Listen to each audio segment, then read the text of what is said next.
안녕하세요. 캐나다 정비사 브라이트입니다. 오늘은 캐나다 자동차 정비사 자격증에 대한 것을 말씀드리겠습니다. 영어로는 Automotive Service Technician이라고 얘기하거든요. 흔히 서티피케 자격증에는 저니맨이라고 나오기도 해서 저니맨이라고 부르기도 하고요. 어떤 분들은 레드시라고 그럽니다. 자, 차츰차츰 그거에 대해서 그 시험에 어떻게 과정이 이루어지고 어떻게 응시할 수 있고 어떤 유형이 나오는지 이렇게 말을 빨리빨리 하도록 하겠습니다. 지금 동영상이 좀 길어질 것 같아요. 이 캐나다 정비사 자격증이 어떻게 이루어지는지 저희가 한번 설명을 드리도록 하겠습니다.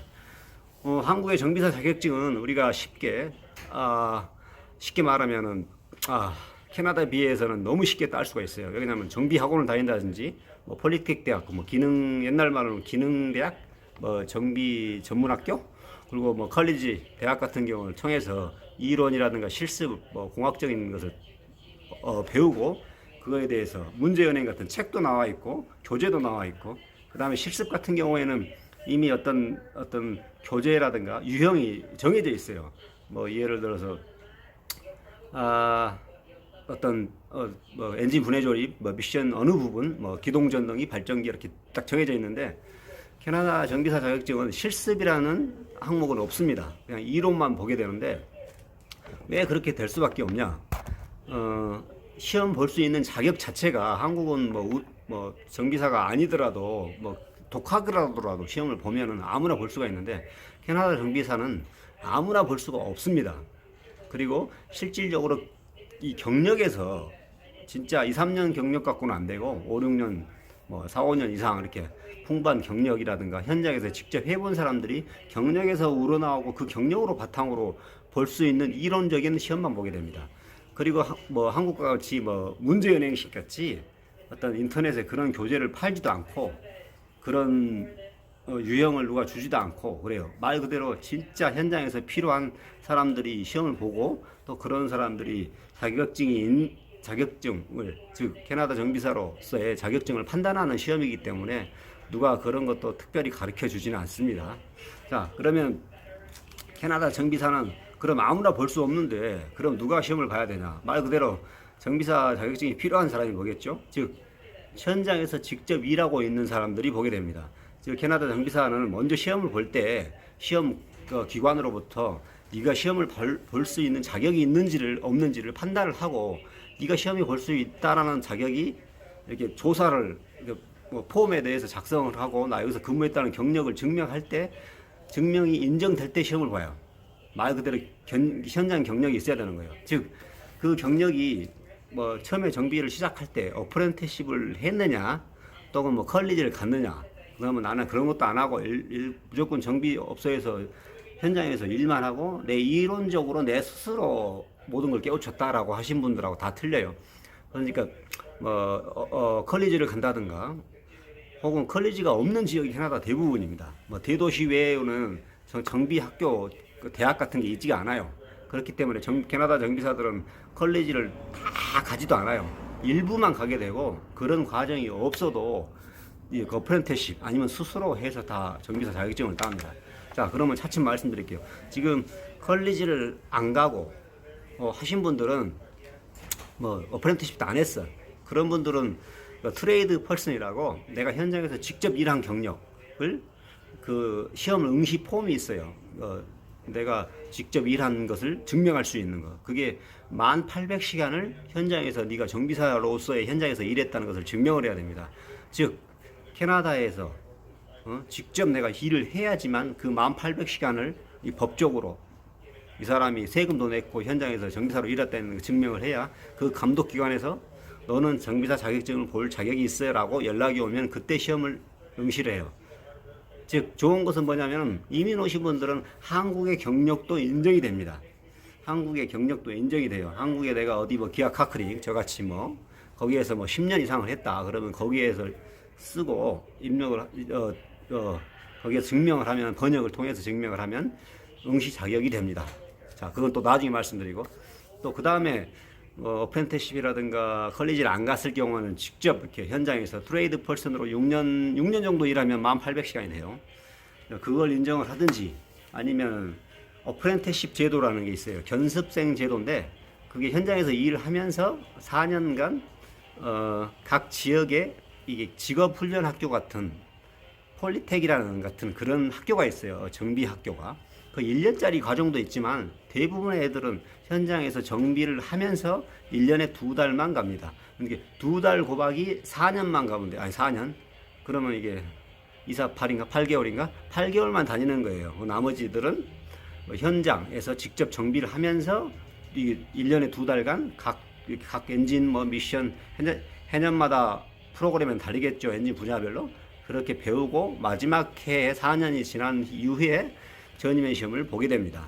아마 폴리텍 대학이라든가 아니면 컬리지를 갔을 경우에도 그 과정 시간이 그 4년간의 어프렌티스십 그런 과정이 인정이 될 거예요.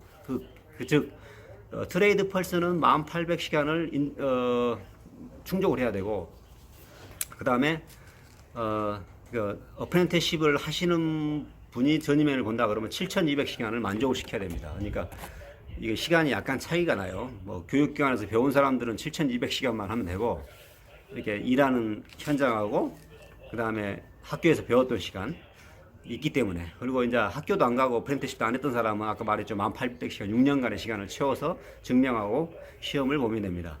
자 그러면 제가 말했듯이 시험은 과연 우리가 어프렌티스십을 하고 싶을 때 어떻게 해야 되냐? 그것은 뭐냐면 우리가 먼저 직장을 잡고 정비 현장에 가서 직업을 시작하고 어프렌티스십 그 하는 공공 국가기관에 대해서 매니저의 사인을 받아서 거기다 제출하면은 어프렌티스십이라는 그 직업을 그 뭐라고 그럴까요? 직장 생활을 하면서 공부하는 그런 과정을 등록할 수 있어요.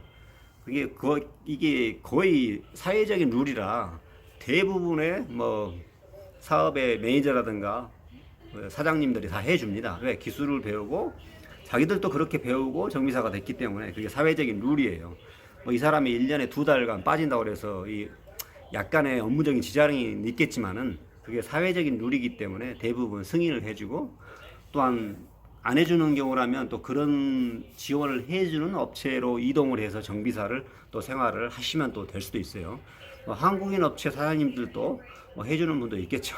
그런 과정을 거쳐서 어프렌티스십도 하게 되고 또 혹은 정비학교 혹은 그것도 없다 그러면 6년간의 그런 과정을 증명을 해서 시험을 보면은 됩니다. 자, 아까 말했듯이 한국의 정비 경력도 인정을 해준다고 그랬지 않습니까? 그런데 시험을 볼 때 이게 중요한 게 뭐냐면은 내가 그 전에 동영상에도 말했지만은 뭘까요? 그것은 영어입니다. 영어가 아주 중요해요. 한국의 경력이 20년, 30년 있어도 정비사 자격증이 시험을 보는데 영어로 돼 있는데 영어를 못하면 그러잖아요. 그렇기 때문에 캐나다 정비사 자격증은 이게 지역마다 약간씩은 틀리지만은 2번 혹은 3번의 평생에 볼 수 있는 제한이 있어요. 이게 어떤 레드실에서는 각 지역마다 주정부마다 틀리는데 세 번만 볼 수 있는 곳이 있고 혹은 2번만 볼 수 있고 그래요. 그렇기 때문에 내가 한국 정비사처럼 뭐 돈만 내면 뭐 20번, 30번 볼 수 있는 게 아니라 나의 이 주민등록번호 뭐 예를 들어서 소셜 넘버 뭐 그런 번호로서는 내 평생 2번, 3번밖에 볼 수 없다. 그렇게 나와 있기 때문에 신중하게 정비사가 되고자 하신 분만 도전을 해서 봐야 됩니다. 그리고 지역에 따라 뭐 그런데 제도가 3번밖에 아닌 게 풀렸다고 하는 데도 있는데 그것은 잘 모르겠어요. 내가 지금 레드씨를 내가 유튜브가 아니라 구글에 검색해 봤는데 지역마다 다르지만 3번 정도의 기회밖에 없다고 그렇게 나와 있어요. 오늘 말씀드리고 싶은 것은 이거였죠. 자, 그러면 캐나다 정비사 자격증 전이면은 어떤 문제가 어떤 식으로 나올까요? 자, 그걸 차츰차츰 말씀드리겠습니다. 아까 말씀드렸듯이 직접 현장에서 근무한 사람만이 시험을 응시할 정도의 문제가 나오기 때문에 뭐 영어로 당연히 되어 있을 것이고요. 또 이게 쉽게 풀지 못하게 애매하게 이렇게 각 분야별로 골고루 나옵니다. 자, 시험은 125문제가 나오고요. 지금 시험 시간은 약 4시간에 걸쳐서 시험을 보게 됩니다. 사람들마다 뭐 영어가 잘하신 분들은 더 빨리 푸시는 분도 있겠지만 저 같은 경우도 거의 한 3시간 반, 3시간 이상은 4시간 가까이 걸린 것 같아요. 자, 그러면 시험 문제를 준비한다면은 과연 우리가 어떻게 해야 될 것인가? 즉 아까 말씀했듯이 실기 시험은 문제가 나오지 않기 때문에 내가 뭐 직접 차를 고치거나 그런 실기 시험은 치르지는 않습니다. 그러면 자, 문제가 이론만으로 문제가 되어 있기 때문에 과연 이론만으로 그 사람의 정비사 자격증이 가질 만한 정비사로서의 능력이 되냐 안 되냐를 판단해야 되기 때문에 각 분야별로 아주 폭넓게 나옵니다. 즉 난이도별로는 뭐 어떻게 해야 될까요? 제가 개인적인 얘기지만은 아주 쉽다고는 말할 수 없지만은 이렇게 한국의 경력이 한 10년 아니면 뭐 최소 6, 7년이라도 한국의 정비 경력이 있고 한국의 정비사 자격증이 있으신 분들은 당연히 그 이론적에 대한 지식이 머릿속에 있겠죠? 그것처럼 이론적인 지식이 머리에 있고 경력이 뭐 6, 7년, 뭐 10년 가까이 있으신 분들은 무난히 합격할 정도입니다. 그 수준이, 문제의 수준이. 근데 제가 말했듯이 문제는 영어예요. 여기서 말하고 싶은 것은 문제를 쉽게 낸 게 아니고 이론적인 문제는 나오지 않습니다. 직접 현장에서 정비에 딱 필요한 문제만 골라서 나오고 문제가 약간 이렇게 삐뚤고 꼬아서 나오기 때문에 그리고 또 한국에서 들어보지 못한 뭐 영어로 표현하는 그런 방식의 단어들이 좀 몇 개 있더라고요. 저도 모르는 단어가 한 두세 개는 나온 것 같아요. 시험을 볼 때. 그렇기 때문에 영어에 대한 것도 어느 정도 폭넓게 알아야 되고 문제를 읽고 해석하는 그 독해 능력을 키워야 돼요. 그렇지 않으면 시간이 모자라고 아주 헷갈립니다. 자, 여기서 캐나다 영주권에서 태어나신 분들이라면 충분히 풀 문제예요. 그러니까 쉽게 말하면 캐네디언들은 거의 정비사 자격증들이 뭐 22~23살밖에 안 됐어도 다 합격을 합니다. 왜냐하면 자기 나라 언어고 그렇게 문제가 어렵진 않아요. 아주 베이직적으로 현장에 필요한 문제만 나오기 때문에. 그런데 한국에 계신 분들이 이민 와서 사시는 분들 그리고 혹은 정비사를 10년 했다고 하시는 분들도 왜 떨어지냐? 그분들이 정비를 못해서 떨어지는 게 아니라 영어를 못해서 떨어집니다. 아까 말씀드렸듯이 1년에 평생에 2번 혹은 3번의 기회까지밖에 없기 때문에 내가 2번, 3번 떨어지면은 나는 캐나다의 정비사 자격증을 평생 취득할 수가 없어요. 그렇기 때문에 가장 중요한 것은 영어이기 때문에 이 독해 능력과 읽고 그것을 빠르게 받아들이는 능력, 그 다음에 자동차 분야, 자동차 정비 지침서 같은 영어로 된 원서라든가 그런 책자를 많이 읽음으로 인해서 그런 언어에 대한 것, 모르는 단어에 대한 것들을 많이 머릿속에 습득을 해 놓으시고 그런 경험을 쌓고 가셔야 될 것 같아요. 자, 한국같이 어떤 이론적인 문제, 아주 자동차 원리에 대한 그런 문제는 나오진 않습니다.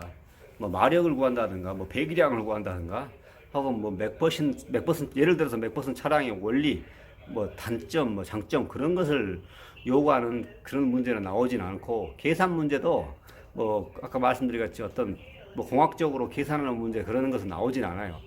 제가 시험을 봤을 때는 계산하는 문제는 아주 간단합니다. 예를 들어서 자동차 어떤 손님이 와서 차를 고쳤는데 공임이 10만 원이다. 부품값이 5만 원이다. 세금이 이 주정비의 10%다. 그러면 손님은 얼마 계산해야 되냐? 그런 거예요. 이게 아주 쉽잖아요. 뭐 공임 10만 원, 뭐 부품값 5만 원. 이렇게 합치고 세금 10% 갖다 보태면 몇 달러 이런 식이에요. 이게 주마다 세금의 비율이 틀려요. 한국처럼 대한민국이 작은 나라가 아니라 나라가 넓다 보니까 어느 주는 13%의 세금을 내고 뭐 내가 있는 주는 11%의 세금을 내고 어떤 주는 5%의 세금을 내고 다 틀리고 어떤 그런 비율이 틀리기 때문에 그런 아주 간단한 거. 그리고 시험 볼 때 거기에서 계산기도 지급을 하고 뭐 지우개, 볼펜, 연필 다 줍니다. 왜 그러면 뭐 부정부패를 막기 위해서 내가 가지고 갈 수 있는 전자 디바이스, 심지어 연필, 볼펜도 못 가져가게 돼 있고요. 그렇기 때문에 우리가 아까 말했듯이 실질적으로 필요한 것, 내가 정비에 필요한 정비 문제만 담고 있습니다. 자, 그리고 배선도 전기적인 분야, 그런 분야도 많이 나오는데요. 전기 배선도를 실질적으로 볼 수 있는지 그런 문제도 많이 나옵니다. 그 전기의 흐름이라든가 뭐 제어라든가 컨트롤하는 것. 그리고 예를 들자면 뭐 혼이 작동이 안 되는데 뭐 릴레이 뭐 30에서 87번으로 뭐 대전류가 하고 소전류가 제어하는데 뭐 접지 전류를 제어했을 때 혼이 작동이 안 되는데 뭐 몇 번 핀에서 전기가 안 나오면 이유가 뭐냐 뭐 그런 식으로 뭐 나중에 내가 이 전기 배선도에 대해서 그 예제 문제를 한번 만들어서 한번 해드리고요. 일단은 정비사 자격증이 캐나다는 레드실이라고 아까 말했지 않습니까? 이게 서티피켓에는 제가 했던 것을 한번 보여드리면은 전이 펄슨이라고 그래요. 오토모티브 테크니션 전이 펄슨이라고 그러고 거기 자격증에 이렇게 레드실이라는 실이 크리스마스 실같처럼 딱 붙이는 거지 않습니까? 그것처럼 캐나다라는 실이 빨갛게 들어가 있어요. 이것이 레드실이라는 IP 프로빈셜 저니맨이고, 즉 이것은 이게 IP 저니맨 시험을 테스트를 했을 때 70점 이상을 만족을 하면 레드실을 따고 70점 이하 그러니까 시험을 합격 못했을 때는 어떤 지역에 따라서 주정부에 따라서 65점에서 70점 사이면 그 레드실이 아닌 일반 전이면, 그러니까 쉽게 말하면 이게 그 주정부 그 동네에서만 인정해주는 전이면이고 70점 이상을 IP 인터프라빈셜 전이면 시험에 합격했을 때는 그 점수에서 70점 이상 했을 때는 레드실이 붙어요. 그 레드실이라는 것은 캐나다 전 지역 어느 지역 뭐 노바스코시아든 뭐 브리티시 컬럼비아, 알버타, 서스케츄완, 온타리오 어느 지역을 가도 그 레드실이라는 자격증을 인정을 해줍니다. 그런데 내가 알버타에서 시험을 봤는데 70점이 못 넘었어요. 뭐 65점 맞았어. 그러면 알버타에서는 레드실이라는 자격증을 안 주고 그냥 서티피케이션에 전이맨이라는 자격증을 줘요. 근데 같은 전이맨인데 그 지역에서만 인정해 주는 거예요. 근데 이 사람이 나 온타리오를 가고 싶어. 그러면 온타리오 주정부에서는 너는 레드실이 안 붙어 있기 때문에 너는 네 자격증 인정해 줄 수가 없어. 그런 경우가 돼요. 그렇기 때문에 열심히 하셔서 70점을 넘어서 레드실을 따면 좋겠죠. 뭐 그렇지 않더라도 내가 뭐 다른 데 굳이 이사 갈 필요 없지 않습니까? 이 지역에서 한국도 마찬가지지만 뭐 서울 특별시에서 발행하는 정비 자격증이 없고 서울에 살고 평생 살면 되는 거예요. 내가 예를 들어 부산까지 갈 필요 없듯이 뭐 그런 자격증에 한계가 있다는 그런 것도 지금 말씀드리겠습니다.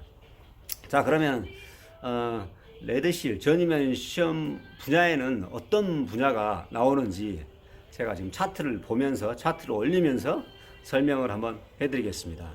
각 엔진 안전 장치부터 우리가 일할 때 현장에서 안전의 문제부터 저 밑에까지는 요즘에 하이브리드 전기 자동차 분야까지 골고루 나옵니다. 그리고 이 문제가 끝나고 시간이 두 편으로 넘어오고 세 편 갈지는 모르겠지만은 레드실 웹사이트에 나와 있는 예제 문제까지 한번 풀어보도록 하겠습니다.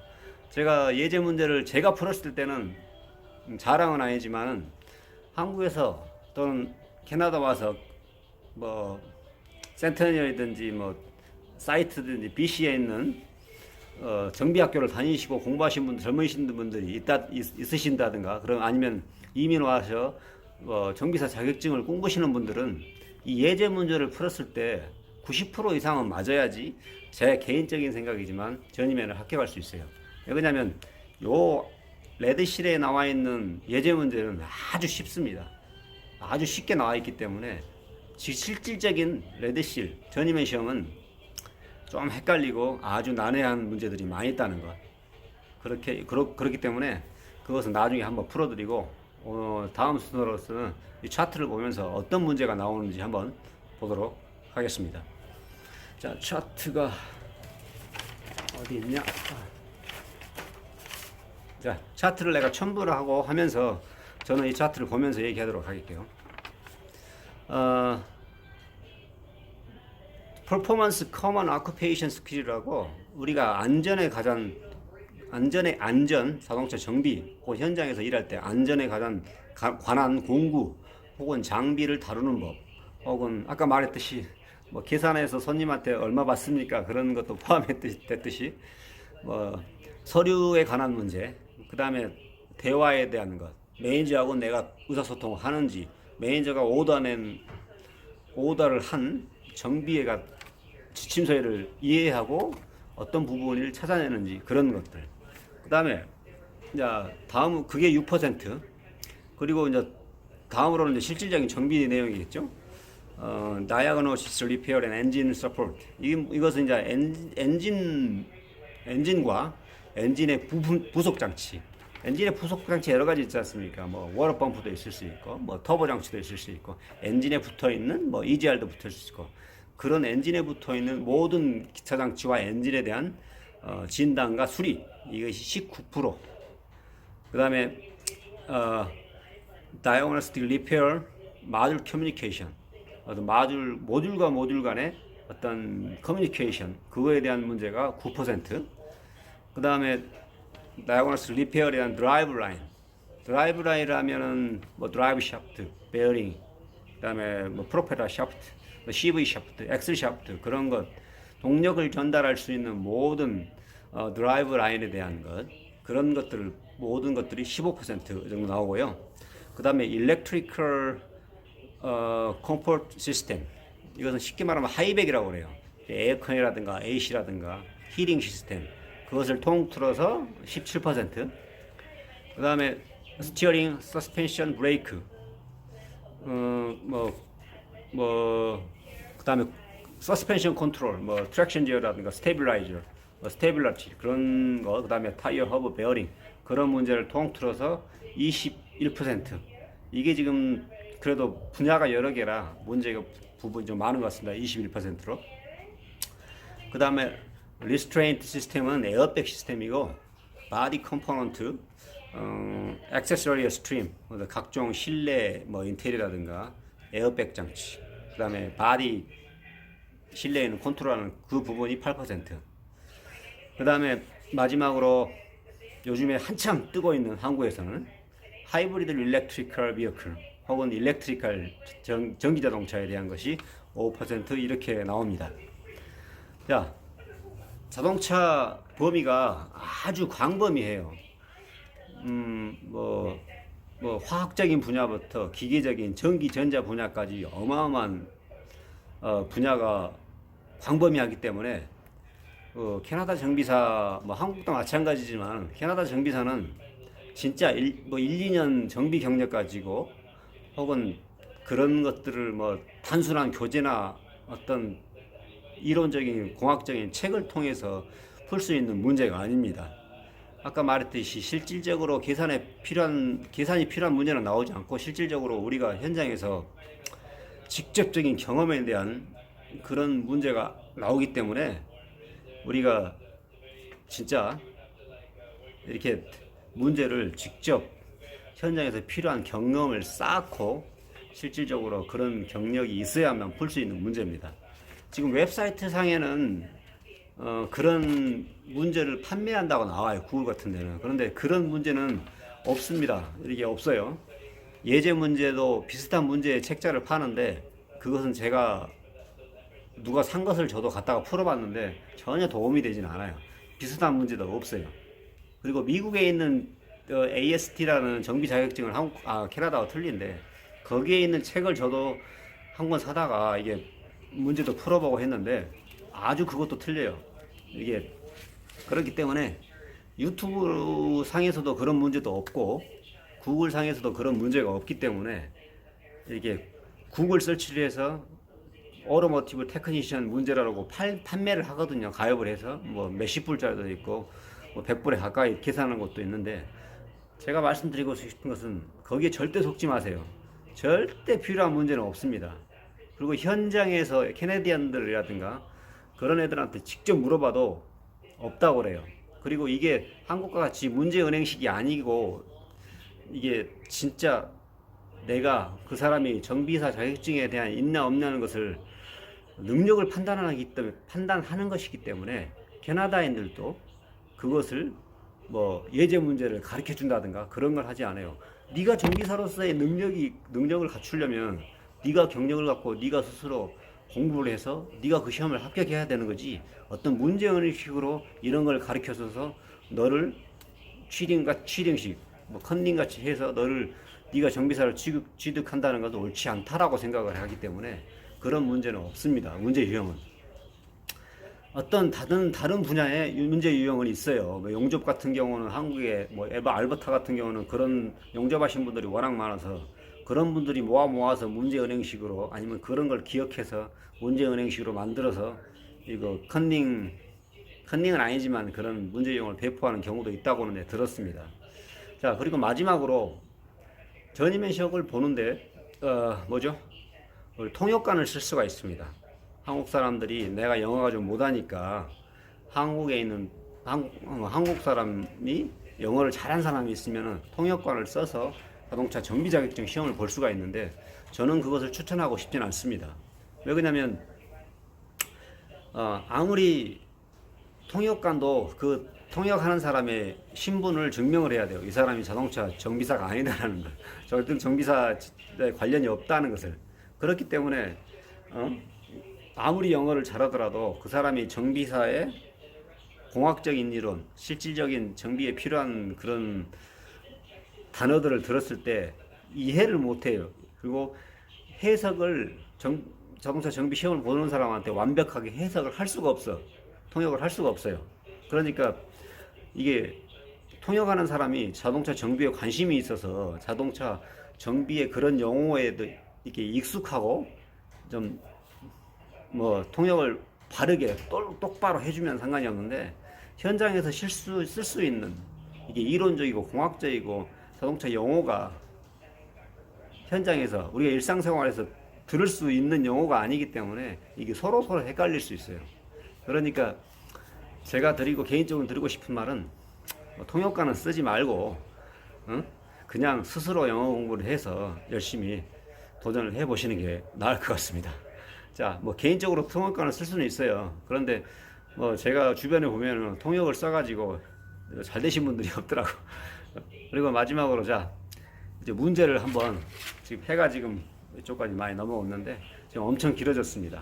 지금 다음 편으로 한번 넘겨야 될 것 같아요. 동영상이 너무 길어지니까 예상 문제를 한번 풀어보겠습니다. 자, 마치겠습니다. 일단.